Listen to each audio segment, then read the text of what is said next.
Hello, everyone. In this video, I'm going to be going over problem 24 of chapter 10 in the Fundamentals of Mass and Heat Transfer textbook. In this chapter, it's all about boiling and the different forms that it takes. So problem 24 describes a heater element with a 5 millimeter diameter is maintained at a surface temperature of 350 degrees C when immersed horizontally under atmospheric pressure. The elemental sheath is stainless steel with a mechanically polished finish, having an emissivity of 0.25. So this problem wants us to calculate the electrical power dissipation and the rate of vapor production per unit heater length. So that's going to be a Q comma or or unit or a unit of watts per meter, and then vapor production per unit length. That's gonna be that's gonna end up being kilograms per time unit length unit, whether it be seconds or hours. Then knowing the heat flux or the heat dissipation rate, they want us to then find it at the nucleating boiling regime, what surface temperature would do that, and the vapor production rate, and then a graph. So we look over to my solution that I already found. I just pre-wrote down some of the values: the diameter, surface temperature, emissivity, T saturation at surface pressure is 100 degrees C. So then going to need some material properties. We can get these from tables A6 and A4. Tables A6 will give us all the liquid properties that we'll want, which are all going to be evaluated at the saturation temperature. So the density is going to be equal to 957.9 kilograms per meters cubed. Specific heat is 4,217 joules per kilogram. The dynamic viscosity is going to be 279 times 10 to the negative 6 Newton seconds per meter squared. The Prandtl number is going to be 1.76. And the latent heat is going to be 2,257 kilojoules per kilogram. Then from table A6,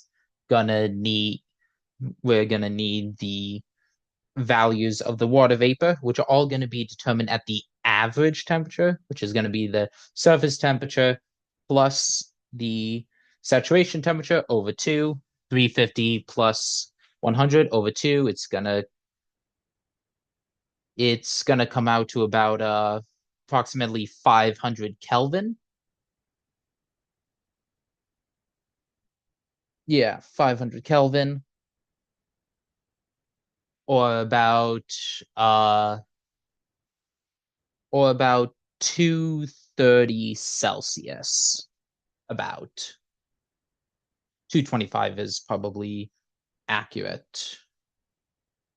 So evaluating that at that temperature from A4 is going to give us a density of 0.4405 kilograms per meters cubed, specific heat of 1985, conduction coefficient of 0.0339, dynamic viscosity or kinematic viscosity of 38.68 times 10 to the 6 meters squared per second.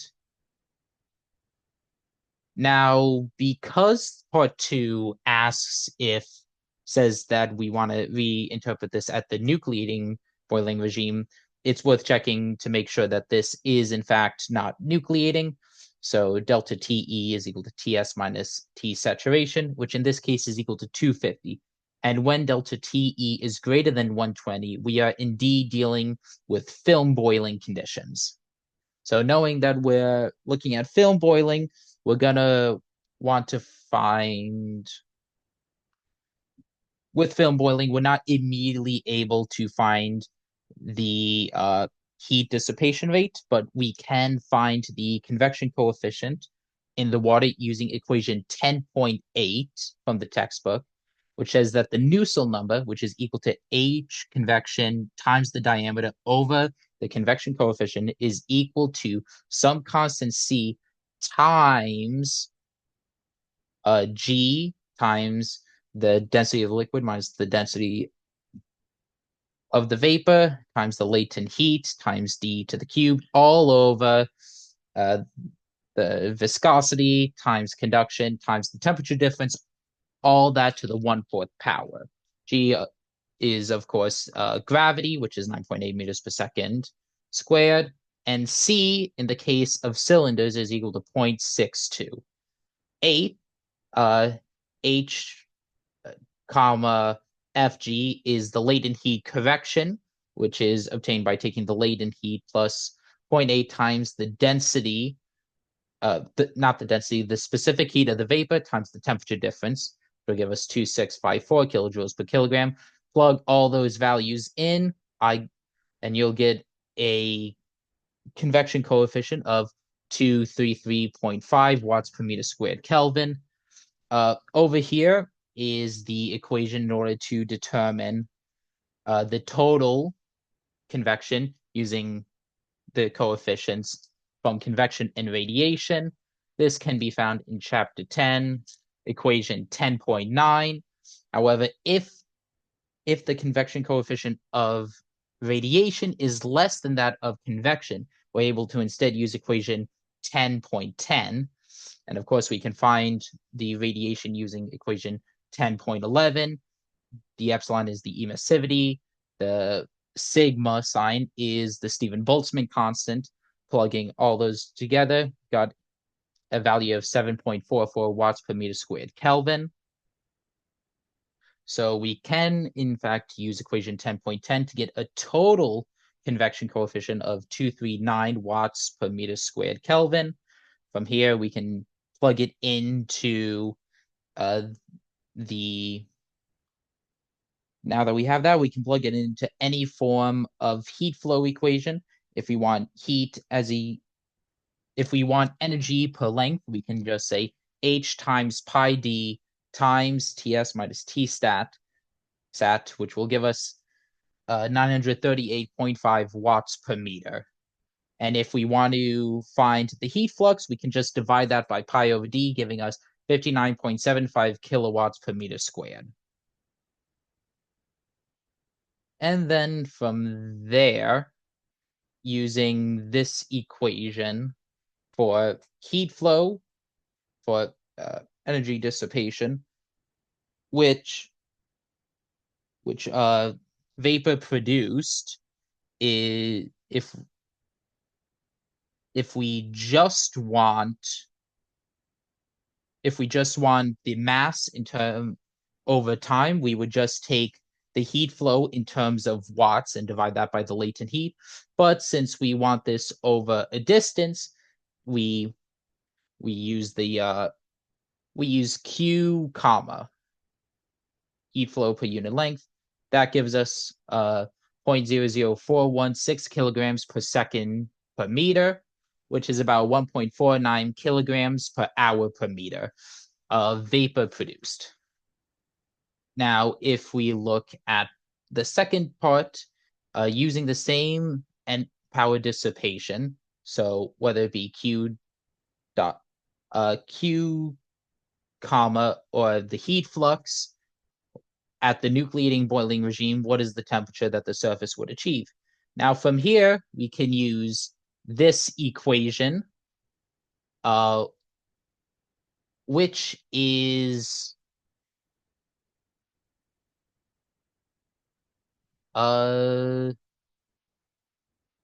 here's the equation. It's equation 10.5 in the textbook. The main thing of note here is that when dealing with nucleation, all the values we found are the same except for the density of the vapor, which should instead be evaluated at the saturation temperature, 100 degrees Celsius, which in this case will give us a vapor density of 0.5955 kilograms per meter cubed. In this equation, we're going to need a different sigma, that being the surface tension of the water at the saturation temperature, which is equal to 58.9 times 10 to the negative 3. got exactly what units. I didn't write them down, but you can once again find that in table A6. If we plug all the previously found values into equation 10.5, we will get, well, we will then be able to solve for delta TE. Also, the only other two more new units I forgot to mention would be CSF. This has to do with the geometry and connection between the water and the surface and the material that the heating element is made out of. In this case, stainless steel, which has a value of 0.0132 and is equal to 1. So from here, we're able to solve for delta TE. I got delta TE is equal to 7.6. So knowing that delta TE is equal to T is equal to the surface temperature minus the saturation temperature, that means that the surface temperature at with a heat dissipation of 59.75 kilowatts per meter squared is 107.6 degrees C, or roughly it's close enough to 108 degrees C. As mentioned, since m dot b per unit length is equal to Q per unit length over the latent heat, heat flux is equal to the is equal to heat rate per unit length over the surface area, or pi d in this instance, which will give us the same value of water vapor converted per length per unit time, 1.49 kilograms per hour meter. And then the final part of the problem asks us to put that into a table, into the boiling table. As we can see here, this is the standard shape of it. Yep. In the textbook, here it is, figure 10.4, the boiling curve. As you can see, with the delta TE of about 8, it falls on this first great increase in the boiling curve before the critical heat flux temperature, where it then drops. And then you can see on the film boiling part, after we pass the latent frost point at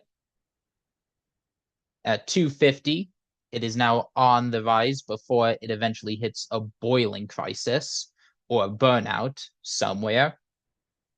And if you were to insert the heating element cold and slowly heat it up, it would follow this curve.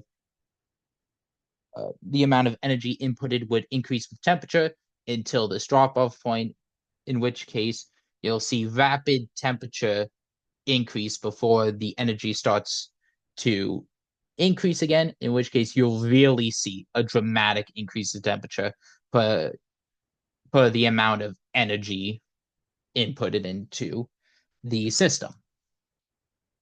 So that is how you solve problem 24 in chapter 10 of the textbook. I hope that this video helped anyone who watched, and I'll hope that any other videos will further help you.